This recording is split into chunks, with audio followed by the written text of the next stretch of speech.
Buddha nature doesn't mean that we all have little Buddha sitting inside us. My little Buddha, it looks brighter than your little Buddha. It doesn't mean that. That would just be another ego. It's not that. But it means the fundamental level of our pure consciousness behind the coming and going of our surface conceptual thinking mind, the dualistic mind.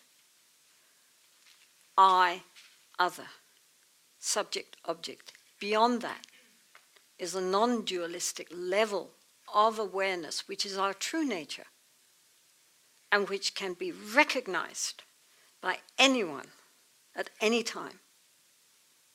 It's not even the result of years and years of practice. It can come in a second. Usually it goes again. Some people it stays if they've practiced very hard in past lives.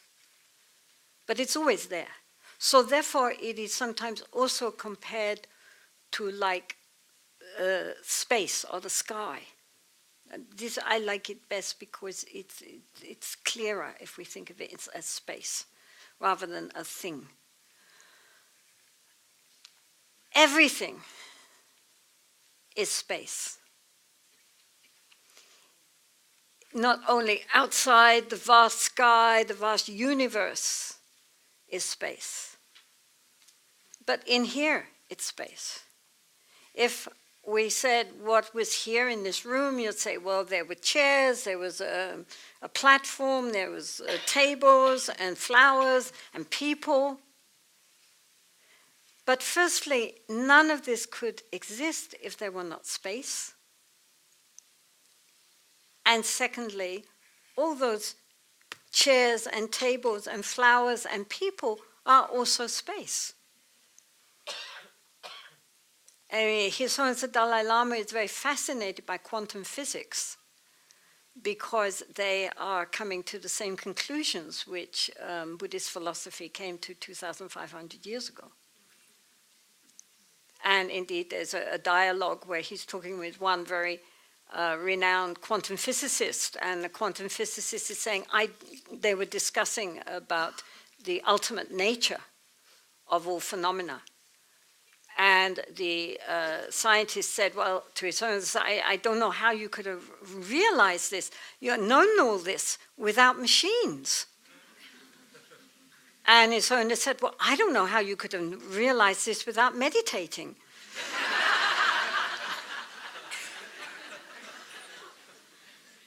So the point is that the understanding that ultimately everything is non-conceptual, ungraspable, like space.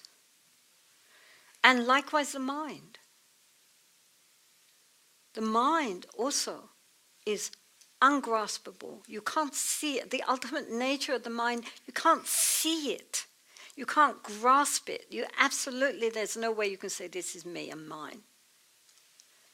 But it is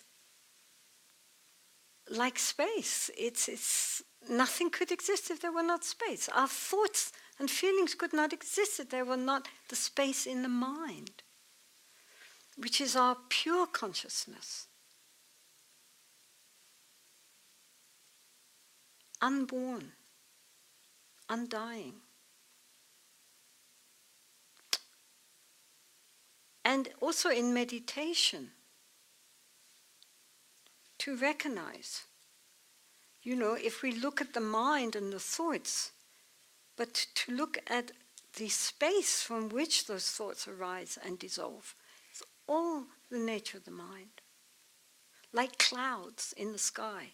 We see the clouds, we see the rainbows, we see the lightning, black clouds, white clouds, but they only exist because of the sky. So if we look at the clouds, they can part and we can see behind all that, where did the clouds come from, where do they go to? It's all from this vast open spaciousness. So when we look at the mind, it's not the thoughts which are so important, it's the fact that these thoughts come from the space, go back into the space. And what is observing? So this ultimate nature of the mind, which is our true nature, is also described as like waking up. When we are asleep, then when we believe our dreams while we are sleeping, right? We go to sleep, and if it's a frightening dream, then our hearts pound. Or if it's a funny dream, then the people even laugh in their dreams, or they cry in it. I mean, we while we're dreaming, unless we're doing dream yoga, we really believe in our dreams. And then we wake up, and we oh, that was just a dream.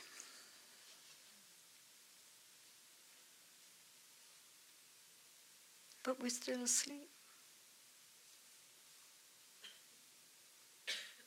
So the Buddha, the word Buddha, means to awake. In Tibetan it's the same, Sangye. Sang means to awake. So we are all still dreaming. This is all our projection.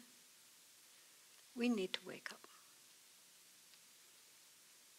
So it's always this sense that, of course, if we are in a state of primal awareness, it doesn't mean that everything goes poof and disappears. But we see things how they really are, not through the projection which we normally put onto everything and everybody through our conceptual thinking mind. We see things nakedly, how they are. Then the mind inwardly is liberated. It's free. As I said, these nuns and all the accounts is a sense of laying down the burden of our conceptual thinking and our conceptual identification with everything which we are not, and not recognizing who we really are, which is fantastic what we are. Why, when the realized beings, the more wisdom we get, the more clarity of understanding which arises, the more compassion. Why? Because for those who have the eyes of wisdom, the eyes that see things how they really are, then they look at us all. And they see us and they think, oh, poor things, here they are. Potentially they're Buddhas. But because they don't see, they suffer so much and cause so much suffering to others. And we're all trapped in the prison of our wrong views, that we don't see things clearly. All of us are in prison. It doesn't matter whether we're in the penthouse suite or down in the dungeons. It's all a prison. And maybe this time up there, next time down there. We don't know. It's not something which we have any control over. Today I'm feeling fantastic, I'm wonderful, I'm great. Tomorrow I discover I've got cancer. We don't know. Or that someone we love leaves us for whatever reason. Or the stock market crashes and I'm left with nothing.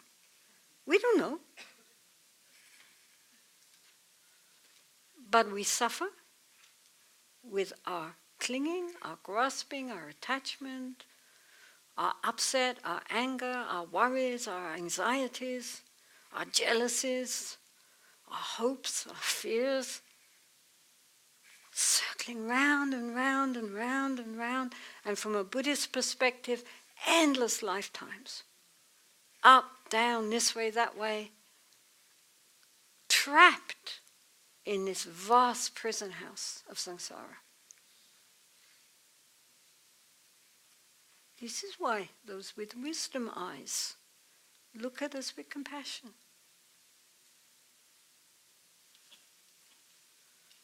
Because the key is already there, but we don't see it. It's within us, each one.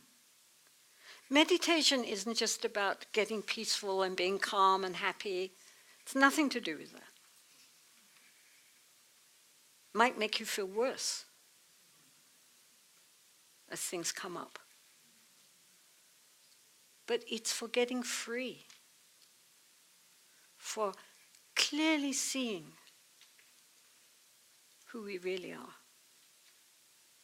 And letting go at deeper and deeper levels until we realize our true nature.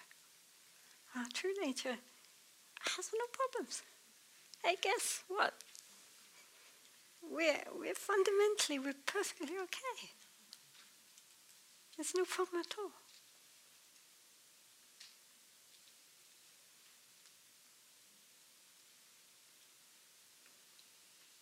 Each one of us. There's no high or low. Gender is irrelevant. Buddha nature is not male or female. Race is irrelevant. Nationality is irrelevant. Status is irrelevant. All of that. Space is just space. Space might sound very blank. Space, for its empty, all-pervading quality, the fact we can't grasp it, we can't see it, we can't taste it, we can't touch it. This is why mind is like space. Nature, the mind is like space because you can't grasp it. You can't divide it. I mean, for example, if you all went out, then you come back in again. Excuse me, that's my seat.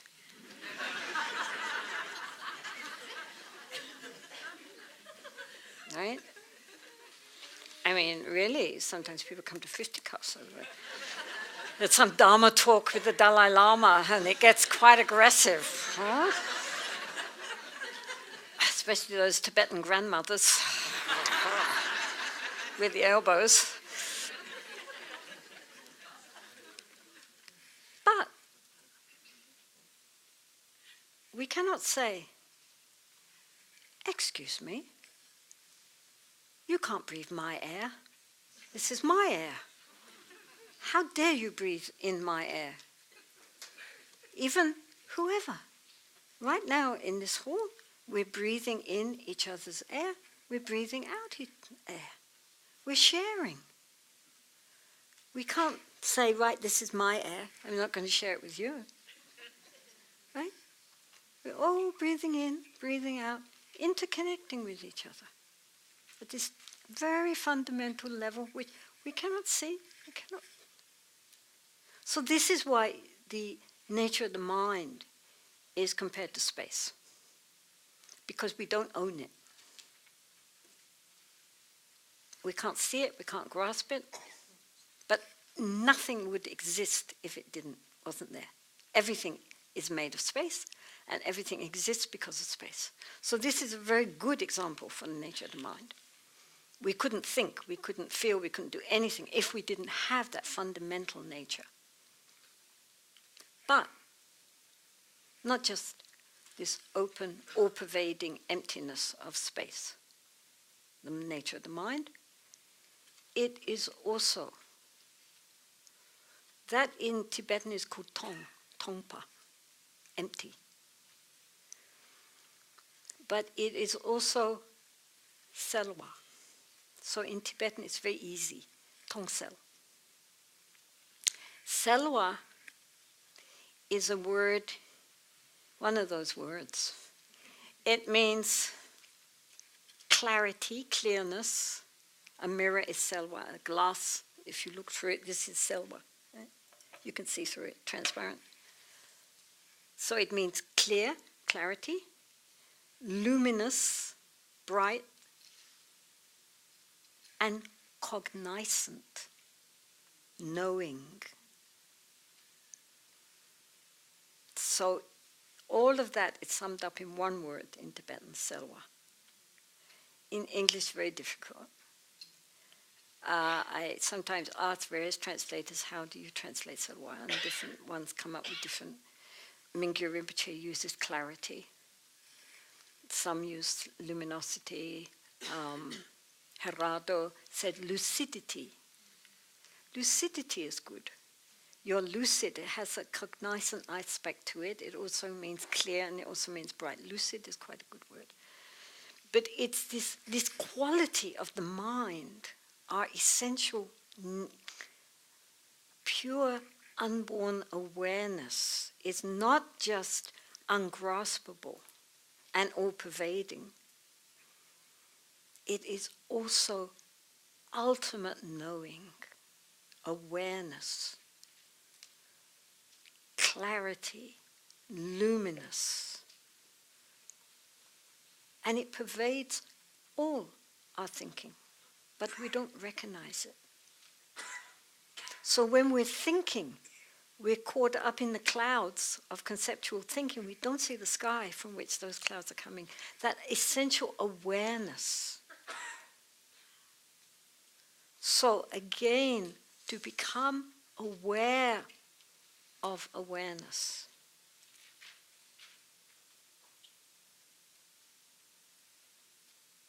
So this quality of this ultimate, spacious, non-conceptual awareness, which is our fundamental nature, this is completely healthy. It is completely wholesome because it's non-dualistic. In that level of being, there's no I and other. But it doesn't, as I say, mean that we become a cosmic blob. You know, I mean, if you meet great realized masters, they're more alive than us.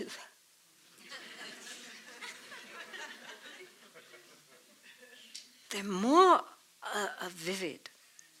They're more clarity. They're more heart, more acceptance, more love. And this sense of just being completely present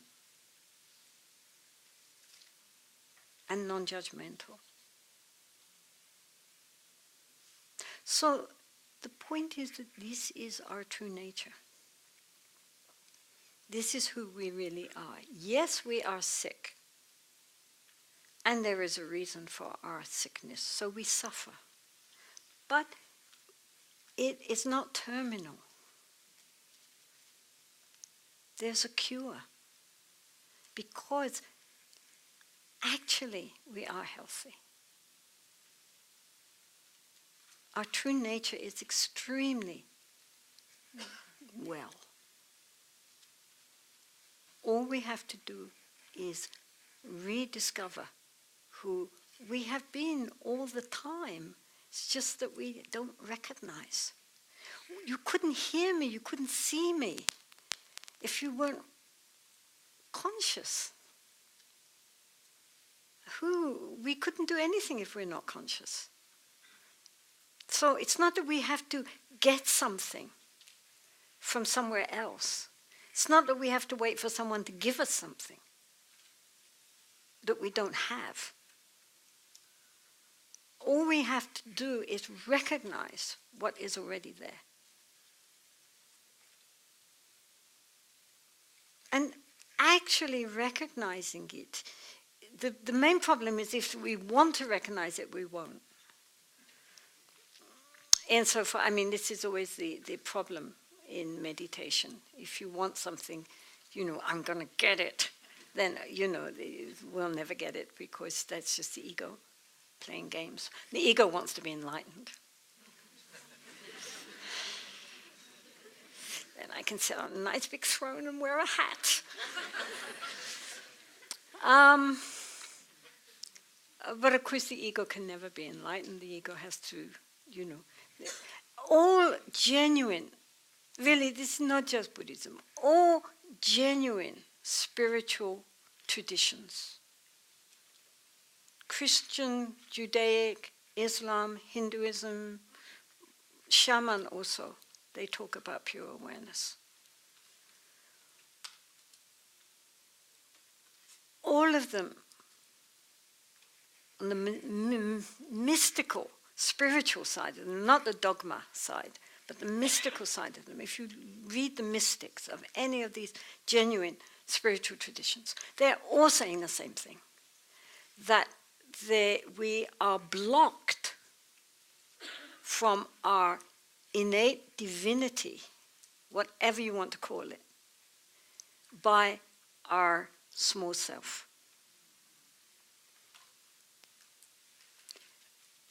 They all agreed. I mean, a while back we were in Guatemala at this interspiritual conference, and they had very top-ranking people, Christian bishops and very high-ranking Catholic bishops and imams, rabbis, Hindu swamis, shamans. And the discussion was, well, what is it all about, basically, and what do we have in common? And the point is that on one level, be good, be kind, be honest. We're all agreed. And then comes the dogma in the middle, where we all diverge a bit. And then ultimately, we're back together again.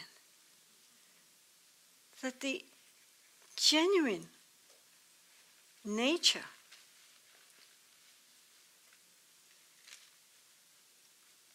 is inexpressible, beyond words, unthinkable. Anything we say about it, it's not that. Because the conceptual mind cannot grasp that which is beyond concepts. But it is innate within us. So from a theistic point of view, they would say God is within. The kingdom of heaven is within.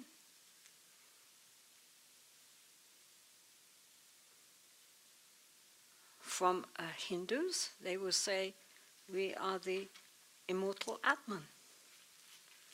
Buddhists will say, we are the deathless Buddha nature. Doesn't matter what words we use.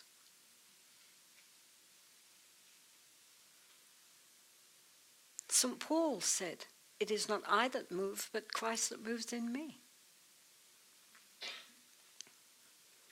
All the great Christian mystics have recognized that God is not something out there in the sky. God is within.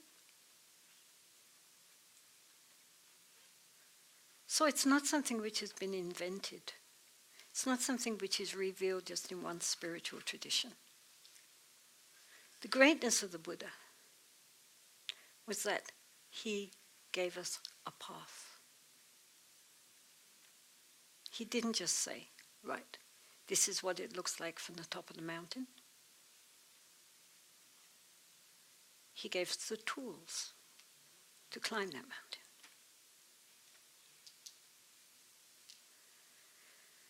I mean, if we consider from the point of view of various, as we're talking about mountains, if you go up the north face and somebody else goes up the south face and somebody goes up the east face or the west face, then the route is going to look very different. The view is going to look very different. And most people don't even get to the top. So then when they come back down again, they're going to describe what they encountered on the path and the view they got from that. And it's all going to look different because they're coming from different points on the mountain. If they get to the top, where they have a 360-degree view, then that's the 360-degree view, but they'll come back down the same way again. And so again, they will think that's their way, it's the way up. And from their point of view, it's valid. But it doesn't mean that's the only way to go up the mountain. Some ways are more difficult, some are easier. But the mountain doesn't belong to anybody. The top of the mountain is our true nature. we see this vast open spaciousness. It doesn't belong to anybody. You can't plant your flag on it. Say, now I've conquered that. I'm going to give it a name and it's mine. It doesn't belong to anybody. And so different traditions have given it different names. And sometimes, you can go through, reach there through meditation, through selfless activities, through devotion. Many, many ways. Back to our fundamental nature, which is always there, just waiting for us to come back home. We're trying to get back home to our true nature again. However long it takes us, we will eventually get back home. I was just talking about home. Last night, Monica and I were watching The Wizard of Oz, which I last saw as a small child. And it's very sweet. And of course, it has its own spiritual message, because, they meet with the Scarecrow and the Tin Man and the Cowardly Lion. And each one is looking for those qualities which they already embody. When anybody has, the Scarecrow is looking for a brain because his head is full of straw and he feels so stupid. But he's always the one that comes up with the good ideas. And the Tin Man feels hollow inside, he has no heart, but he's always the most emotional. And the Cowardly Lion is always the one that rushes forward to protect until he remembers he's supposed to be cowardly. And so each one of them actually has already those very qualities which they consider that they lack. And Dorothy, her only wish is in all this enchanted land to go home. And to go back to where she really belongs. And so in a way it's a very spiritual movie. It has some very, I think for children especially it's very good, to give them this idea of, inner qualities that we already embody and don't recognize. We recognize in others, we don't recognize already in ourselves. But all the qualities needed for the path, we already have them. And so it's not going on an outer journey, it's going back to the true source of our being. It's coming back home again, where ultimately, of course, we have never left. But we just have never recognized where we already are. So that brings us up to lunchtime, and so please be back at 2:00, and we will then deal with how to climb the mountain. Okay?